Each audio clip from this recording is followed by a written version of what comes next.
অবিশ্বাস্য কাণ্ডই ঘটিয়ে ফেললেন আরাফাত সানি, আলিসাল ইসলামরা।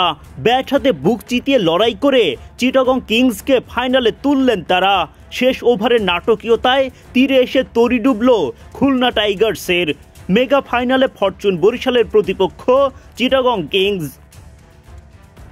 হেটমায়ারের মারকুটে 63 রানের ওপর ভর করে 163 রানের পুঁজি পায় খুলনা টাইগার্স। বোলিংয়ে নেমে চিটাগংকে শুরুতেই ধাক্কা দেন খুলনার পেসার হাসান মাহমুদ। ইনিংসের দ্বিতীয় ওভারেই হাসানের বলে মোহাম্মদ নওয়াজের হাতে ক্যাচ দিয়ে বিদায় নেন পারভেজ ইমন। তিনি করেন মাত্র 4 রান। 4 রান করা আরেক ব্যাটার গ্রাহাম ক্লার্কের স্টাম্প উড়িয়ে দেন হাসান। পাওয়ার প্লের 6 ওভার শেষে 2 উইকেট হারিয়ে 46 রান তোলে চিটাগং কিংস। জোড়া উইকেট হারানোর পর দুই পাকিস্তানি খাজা নাফে ও হুসাইন তালাত শক্ত প্রতিরোধ গড়ে তোলেন। তাদের জুটির ওপর ভর করে এগিয়ে যেতে থাকে চিটাগং। 12 ওভার পার হওয়ার আগে দলীয় শতক পার করে ফেলে দলটি। ছক্কা হাঁকিয়ে 50 পূরণ করেন খাজা নাফে। হুসাইন তালাতকে আউট করেন নাসুম আহমেদ। একই সাথে শামীম পাটোয়ারির উইকেটটাও তোলেন তিনি। যদিও শেষ পর্যন্ত দারুণ লড়াইয়ে ম্যাচটা জিতে ফাইনাল নিশ্চিত করে চিটাগং কিংস।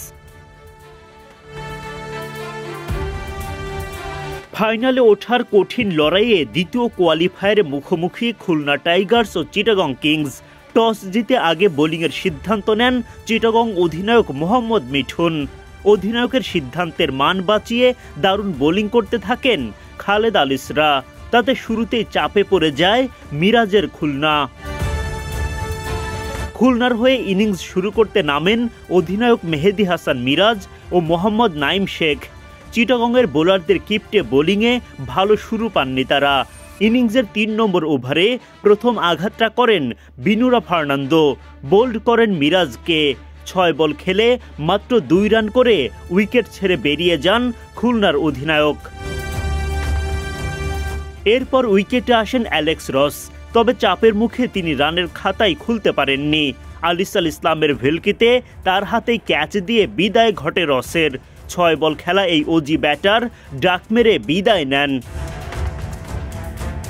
এক প্রান্ত আগলে রাখা নাইম শেখকে টিকতে দেননি খালেদ আহমেদ। উড়িয়ে দেন বেলস। চলতি আসরের সর্বোচ্চ রানের মালিক নাইম এদিন ফেরেন 22 বলে 4 বাউন্ডারিতে 19 রান করে। দলের এই বিপদে আফিফ হোসেন ধ্রুবও করে বসেন ভুল। আরাফাত সানির বলে উড়িয়ে মারেন, তবে বাউন্ডারি পার করতে পারেননি। তার আগেই ধরা পড়েন শামীম পাটোয়ারির হাতে। আফিফ বিদায় নেন 14 বলে মাত্র 8 রান করে। ফলে মোটে 42 রানের মধ্যেই এক হালি উইকেট হারায় খুলনা। 4 উইকেট হারিয়ে ফেলার পর লড়াই করতে থাকেন মাহিদুল ইসলাম অঙ্কন। অঙ্কনের হাঁকানো ছক্কাচারে খানিকটা অস্বস্তি কাটায় খুলনা। এই সময় অঙ্কন সঙ্গী হিসেবে পান শিমরন হেটমায়ারকে। তাদের লড়াকু ব্যাটিংয়ের ওপর ভর করে মাঝারি মানের পুঁজি পায় খুলনা টাইগার্স।